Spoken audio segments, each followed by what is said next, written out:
लीला से महावीर बनने तक की कथा। बहुत समय पहले की बात है, जब धरती पर पाप बढ़ गया था, असुरों का आतंक बढ़ चला था, तब भगवान शिव ने अपने अंश से एक दिव्य आत्मा को जन्म देने का निश्चय किया। उसी समय केसरी नाम के वानर राज और अंजना नाम की अप्सरा के घर एक चमत्कारी बालक का जन्म हुआ। वह कोई साधारण बालक नहीं था, वह स्वयं महादेव का अंश था और उसका नाम रखा गया हनुमान। हनुमान जी बचपन से ही अत्यंत चंचल, तेजस्वी और अद्भुत शक्तियों से युक्त थे। उनकी आंखों में तेज था, वाणी में ओज और शरीर में शक्ति का सागर लहराता था। उनके जन्म के बाद अंजना माँ ने उन्हें गले लगाया, पर वे यह जानती थी कि यह बच्चा कोई साधारण नहीं, दिव्यता का प्रतीक है। सूरज को निगलने की लीला। एक दिन सुबह का समय था। अंजना माता हनुमान जी को दूध पिलाकर झूले में सुला रही थी, परंतु हनुमान जी की नींद न आई। तभी उनकी नजर आकाश में उगते हुए लाल सूरज पर पड़ी। उन्हें लगा यह कोई लाल रस भरा फल है। उनका बाल मन मचल गया। वे झट से आकाश की ओर उड़ चले। देवता चकित रह गए, यह नन्हा बालक आकाश में उड़ता हुआ सूरज की ओर बढ़ रहा है। उन्होंने सूरज को फल समझकर निगल लिया। सारे लोकों में अंधकार छा गया। इंद्रदेव चिंतित हुए। उन्होंने तुरंत अपने वज्र से हनुमान जी पर प्रहार किया। वज्र उनके ठोड़ी पर लगा और हनुमान जी पृथ्वी पर गिर पड़े। इस घटना से क्रोधित होकर वायुदेव, जो हनुमान जी के पिता तुल्य थे, बहुत दुखी हुए और उन्होंने वायु प्रवाह को रोक लिया। तीनों लोकों में हाहाकार मच गया। जब सांस ही रुक गई तो प्राण कैसे चले। देवता घबराकर ब्रह्मा जी के पास पहुंचे। ब्रह्मा जी स्वयं आए और हनुमान जी को होश में लाया। फिर सभी देवताओं ने हनुमान जी को विशेष वरदान दिए। कोई उन्हें शस्त्र से नहीं मार सकता, कोई उन्हें थका नहीं सकता, कोई उन्हें बांध नहीं सकता। इसी कारण वे कहलाए अष्ट सिद्धि नव निधि के दाता, यानी जिनके पास आठों सिद्धियां और नवों निधियां। बालक हनुमान का चंचल स्वभाव। हनुमान जी बचपन में बड़े ही चंचल थे। ऋषियों के आश्रमों में जाकर वे उनके पूजन में बाधा डालते, उनके बाल उलझा देते, उनके ध्यानी मुद्रा में पत्थर फेंक देते।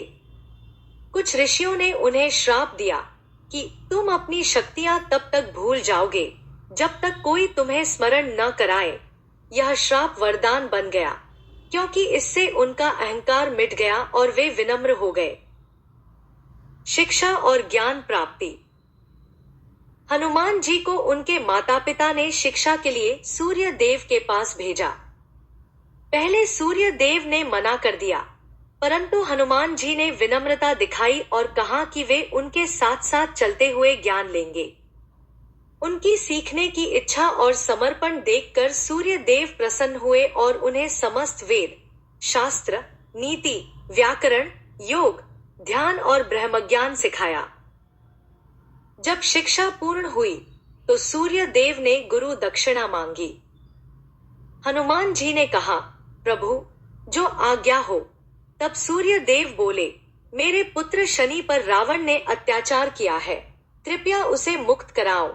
हनुमान जी तत्काल लंका पहुंचे, शनि देव को मुक्त कराया और फिर लंका को हिला दिया। राम भक्ति की ओर पहला कदम। जब हनुमान जी बड़े हुए तो वे वानरराज सुग्रीव के मंत्री बन गए। यहीं से उनका जीवन नया मोड़ लेता है। एक दिन प्रभु श्री राम अपनी पत्नी सीता की खोज में लक्ष्मण के साथ ऋष्यमुख पर्वत की ओर आए। वहां उनकी भेंट हनुमान जी से हुई। हनुमान जी ने राम जी को पहचान लिया। जैसे ही राम नाम सुना, उनके हृदय में भक्तिभाव उमड़ पड़ा।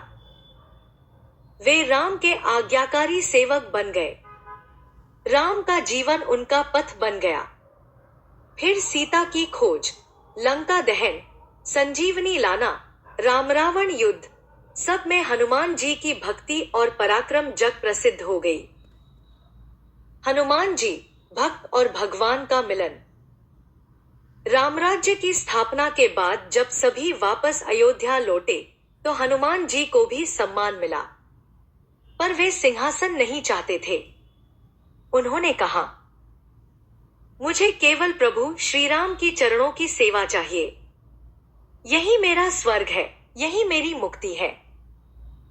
राम ने उन्हें अमरत्व का वरदान दिया और कहा, जब तक पृथ्वी पर राम कथा बोली जाएगी, हनुमान का नाम पूज्य रहेगा।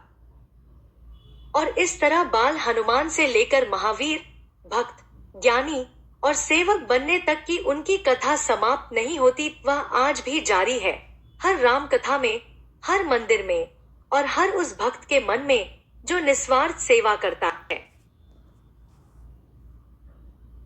जय श्री राम।